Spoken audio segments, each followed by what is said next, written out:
Hello guys, मेरा नाम है हिमांशु और हम आए हैं सरोज भैया के साथ गांधी संग्रहालय जो कि पटना के गांधी मैदान के पास मौजूद है। और आज गांधी जयंती है। इस अवसर पर हम आपको गांधी जी की पूरी जीवनी पर इस बने संग्रहालय के बारे में बताएंगे और आपको पूरी यात्रा कराएंगे इस संग्रहालय की। तो सबसे पहले जो आप मेन मुख्य द्वार से जब आएंगे तो आप देखेंगे गांधी जी और कस्तूरबा गांधी, ये दोनों की प्रतिमा लगी है। साथ में आपको जानकारी भी मिलेगी कि बापू जो महात्मा गांधी उनका जन्म 2 अक्टूबर को हुआ था और सब कुछ, माता का नाम पुतलीबाई, पिता करमचंद गांधी और बाकी थोड़ी जानकारी बाकी यहाँ विस्तार से शुरू होती है।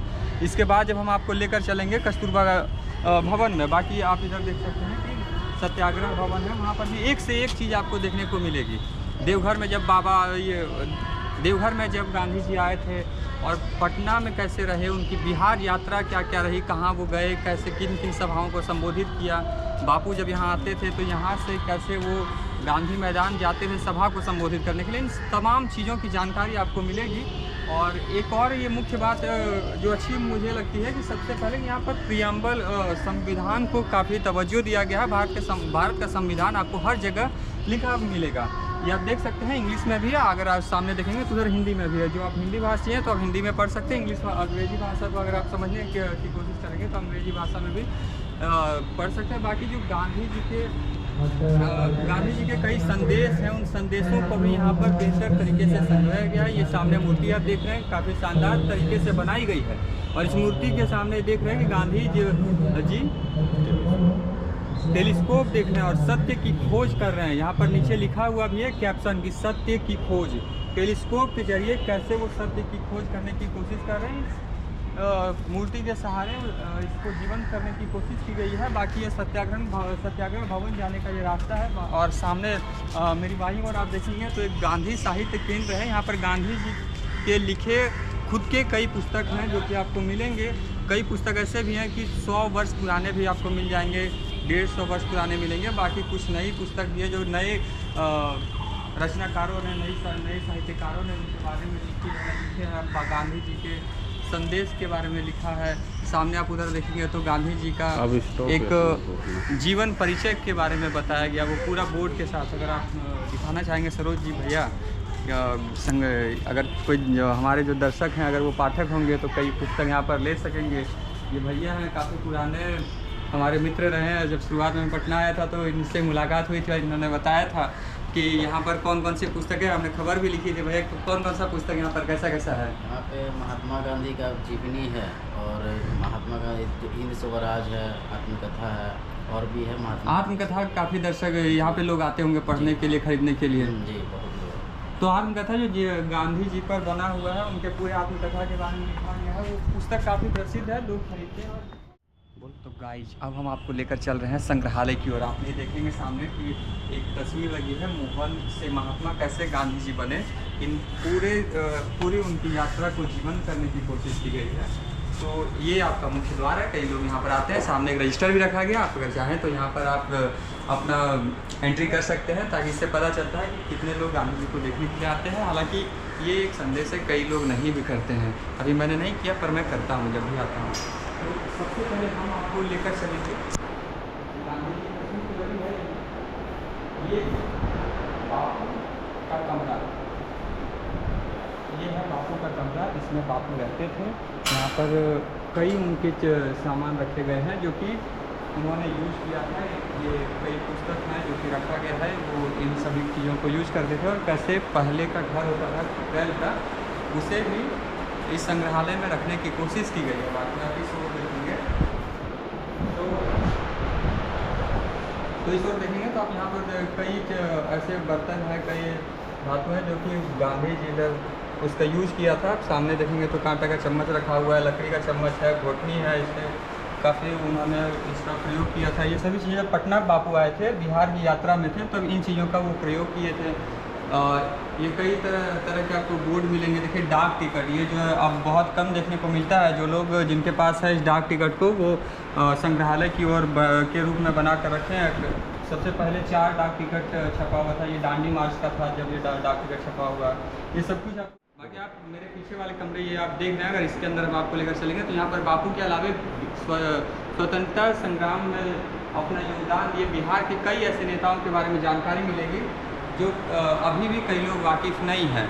तो सबसे पहले आप यहाँ पर आकर देखेंगे तो ये एक बोर्ड लगा हुआ है, इसमें आप देख रहे हैं कि ये लिखा गया कि वैसे जब जवाहरलाल नेहरू जब 1947 को हमारा देश आज़ाद हो गया था, तो जवाहरलाल नेहरू का देशवासियों के साथ के लिए क्या मैसेज था, वो सभी चीज़ों को जानकारी यहाँ पर दी गई है, मिलेगी। बाकी बिहार के कैबिनेट मिनिस्टर जो बने, वो सभी चीज़ों के बारे में जानकारी है। पटना यूनिवर्सिटी के कौन वाइस चांसलर बने, काफ़ी पुराना वो यूनिवर्सिटी है, विश्व प्रसिद्ध यूनिवर्सिटी है।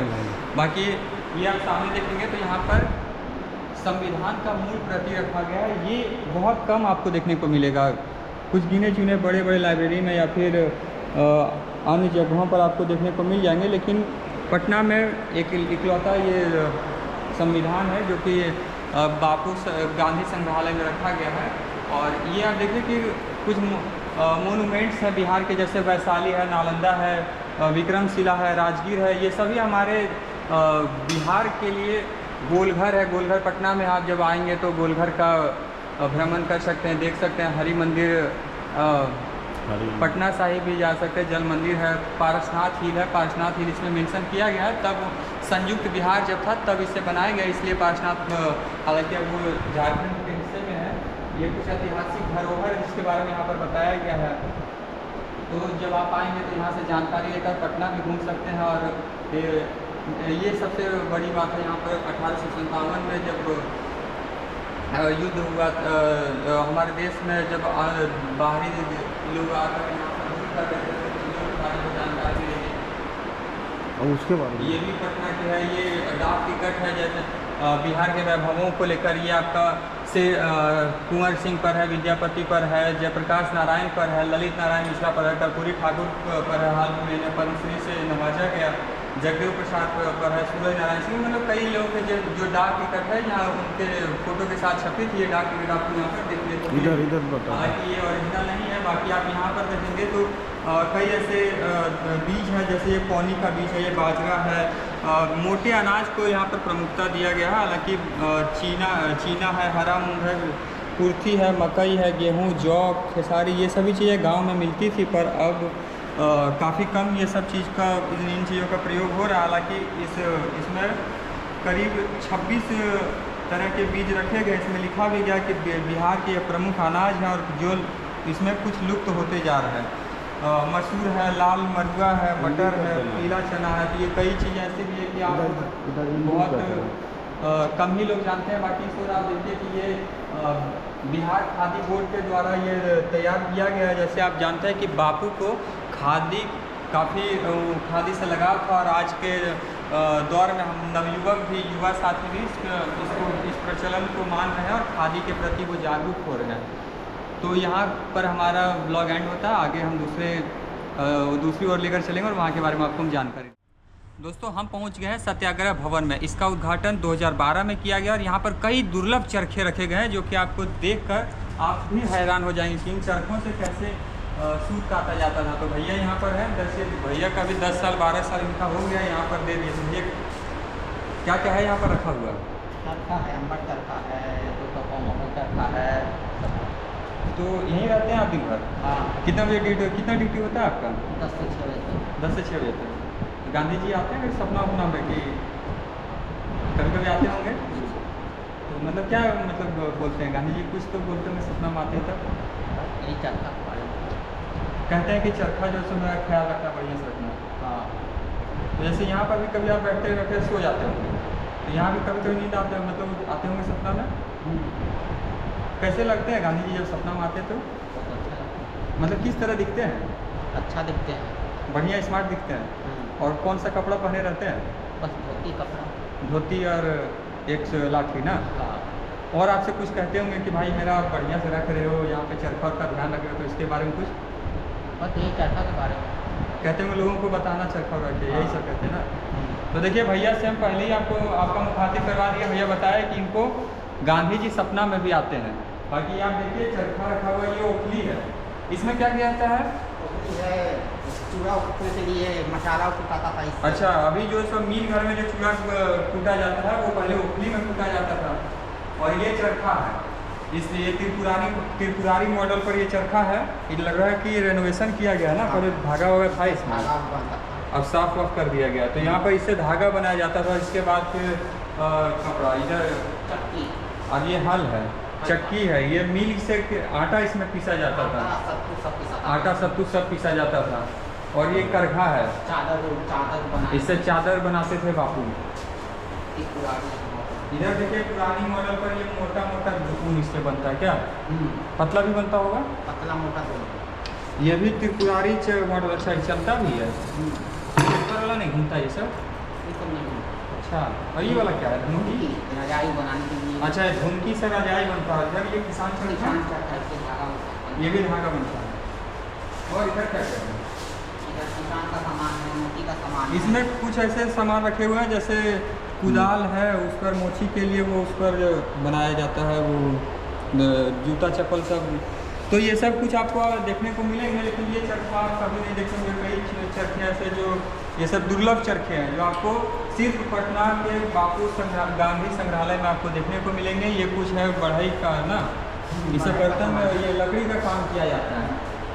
ये इधर देखिए, ये भी एक चरखा है, ये भी एक नया चरखा, इसमें भी आपको एक नया अनुभव मिलेगा। उधर जाता है। इधर है अंबर चरखा।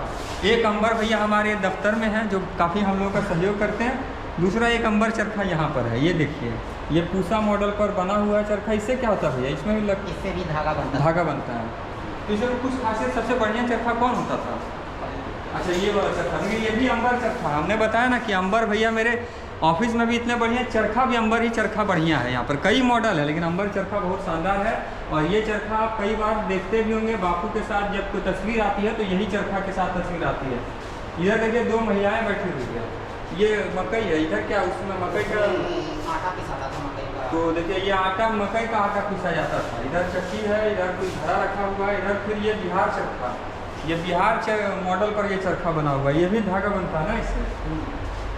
इधर ये बरसावन का, ये क्या है बरसावन का? धागा बनाने का, ये भी धागा बनाने का है।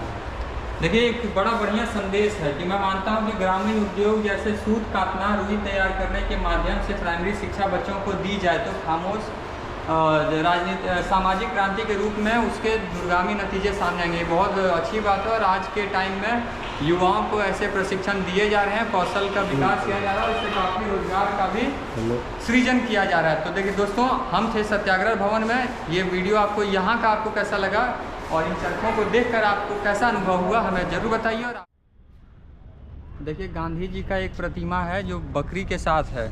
भैया संतोष भैया बताएं कि बकरी के साथ गांधी जी क्या है भैया खासियत इसका, जो यहाँ मूर्ति लगाया गया है? वो गांधी जी बकरी के दूध पीते थे, उससे ताकत आता था, उससे मजबूती आता था। हाँ वही देखते हैं, अभी डेंगू उंगू में भी बकरी का दूध लोग पीने के लिए कहते हैं। हाँ, काफ़ी ताकत आता है ना। हाँ, शायद इसीलिए बापू कभी धीरे नहीं चलते थे। ये उनमें था कि आप वो कितना भी उम्र हो गया भाई, चलना है तो एकदम शान से चलते थे और सीधा चलते थे। क्या ताकतवर होता था दम, पूरा ताकतवर। तो आप बकरी दूध पिए कि नहीं पिए? हम तो अभी कभी नहीं पिए हैं। अभी तक नहीं पिए हैं? नहीं। एक भी बार नहीं? नहीं। तो आपके घर में बकरी है कि नहीं? बकरी नहीं है।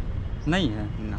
नहीं। डेंगू, मुझे डेंगू हुआ था तो डॉक्टर ने सजेस्ट किया था कि अगर आपको बकरी का दूध अगर आप पी लिए, गर्दनी बाग साइड में मिलता है तो आप बस।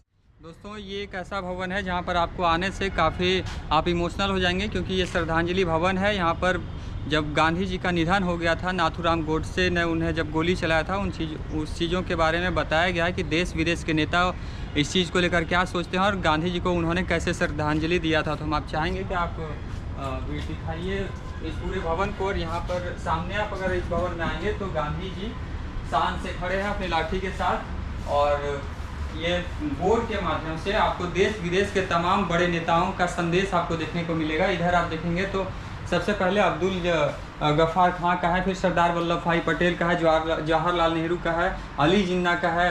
ये सब तो हमारे देश के ही नेता है, कद्दावर नेता है। लेकिन इस ओर आप देखेंगे तो ये देखिए, आइंस्टाइन ने कहा था कि संभवतः आने वाली पीढ़ियां शायद ही विश्वास कर पाएंगी कि उन जैसों का हाड़ मांस एक व्यक्ति इस ज़मीन पर चलता था।